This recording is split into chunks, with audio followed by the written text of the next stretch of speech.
Halo,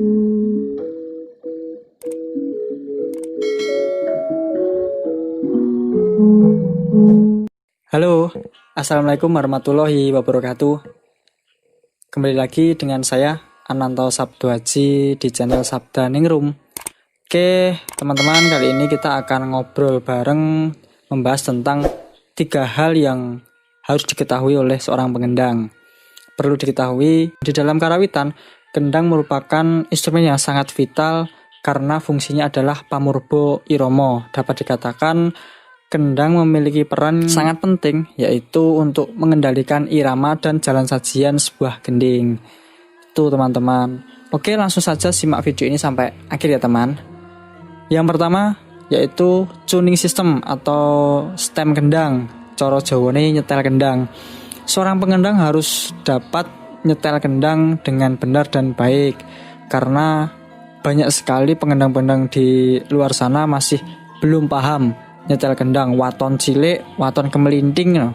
Nah, itu karena stem kendang bertujuan untuk mengharmoniskan antara instrumen kendang dengan gamelan yang sedang digunakan.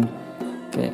Untuk setelan kendang saya jelaskan sedikit, biasanya menyesuaikan dengan padet atau karakter gending yang sedang disajikan.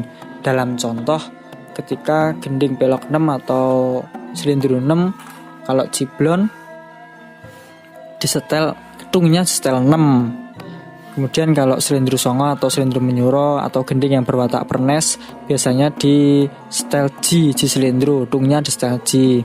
Kemudian ada kalau yang pelok barang juga di setel P. Nah, di setel itu menyesuaikan dengan gamelan yang sedang digunakan, tidak gamelan yang lain tentunya. Kemudian setelan kendang gede juga perlu disetel. Tungnya biasanya itu ada yang disetel lu, ada yang setel mo. Itu menyesuaikan dengan kendangnya juga dan menyesuaikan dengan anatomi tangan masing-masing, karena tangan manusia kan beda-beda, ada yang panjang, ada yang pendek. Jadi disesuaikan dengan karakter tangan. Oh, nek tangane di setel lu itu nggak bunyi, yo setel mo. Kalau mau nggak berbunyi setel lu, atau ya alternatifnya 2 nada itu.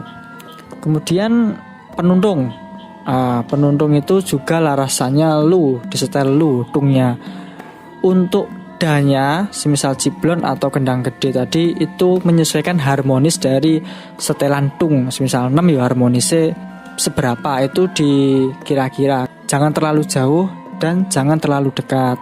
Kalau terlalu dekat itu nanti sumbang, kalau terlalu jauh juga nggak enak. Oke, itu yang pertama teman-teman.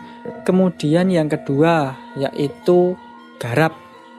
Karena instrumen kendang adalah instrumen yang menggarap. Dalam contoh gending lolo kali beber.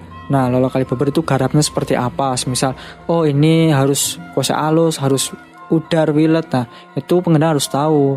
Dalam contoh lain, semisal Ladrang Pangkur Tanjung Gunung, itu gimana jalan sajiannya? Semisal habis kendang loro, kebar irama dadi. Setelah itu masuk kendang loro, irama dadi, kemudian kelancaran. Nah, itu pengendang harus tahu. Untuk tahu itu bagaimana? Ya, seorang pengendang harus memiliki pengetahuan empiris, dalam arti sudah mengetahui sebelumnya. Jadi, seorang pengendang harus banyak-banyak mendengarkan referensi yang sudah ada. Kan untuk referensi gending-gending Jawa itu di YouTube sangat banyak sekali, apalagi gending yang sering dibunyikan atau sering dimainkan pada kelendengan zaman sekarang. Itu di YouTube saya kira sudah banyak sekali. Nah, seorang pengendang harus tahu itu. Kalau nggak tahu ya dapat dikatakan buta nanti. Kemudian yang ketiga adalah laya atau loyo, dapat dikatakan tempo. Nah, seorang pengendang harus paham dengan laya yang digunakan untuk sebuah struktur gending tertentu. Semisal kalau ngendangi merong itu layanya seberapa, kalau ngendangi ladrang itu seberapa, kalau kebaran itu seberapa, kalau mengendangi serpek itu seberapa, seseknya seberapa, tambahnya seberapa. Nah, itu pengendang juga harus tahu. Untuk tahu itu juga perlu pengetahuan empiris seperti yang garap tadi. Untuk menjadi tolak ukur, misal Solo kan ada banyak rekaman-rekaman yang ada, semisal pengendangnya Pak Wakijo almarhum atau Pak Wakidi, itu bisa menjadi tolak ukur. Oh, ciblone Solo itu wiletnya iramanya segitu, rangkepnya segitu. Oh kalau Semarangan mungkin ada Mbah Narto atau Pak Sri Moro. Nah kalau Semarangan Ciblone iramanya segini.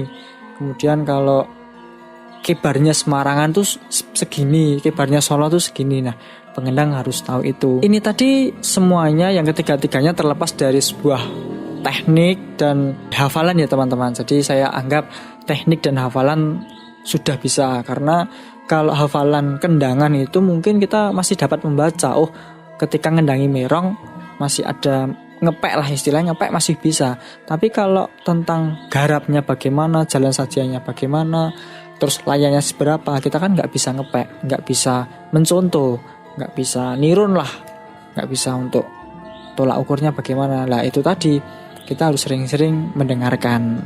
Oke teman-teman, itu 3 hal yang seorang pengendang harus tahu dan bisa.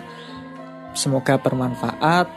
Nantikan video selanjutnya, kita akan bahas tentang hal-hal yang menarik di dunia karawitan yang mungkin banyak orang yang tidak terfikir oleh itu, tapi itu sangat penting bagi seorang pengerawit. Oke, kalau teman-teman ada saran, kritik, silahkan tulis di komentar di bawah ini. Dan kalau ada ingin bahas tentang apa sesuatu, bisa request di kolom komentar. Oke teman-teman, semoga bermanfaat. Akhir kata, wabillahi taufiq wal hidayah. Wassalamualaikum warahmatullahi wabarakatuh. Dadah.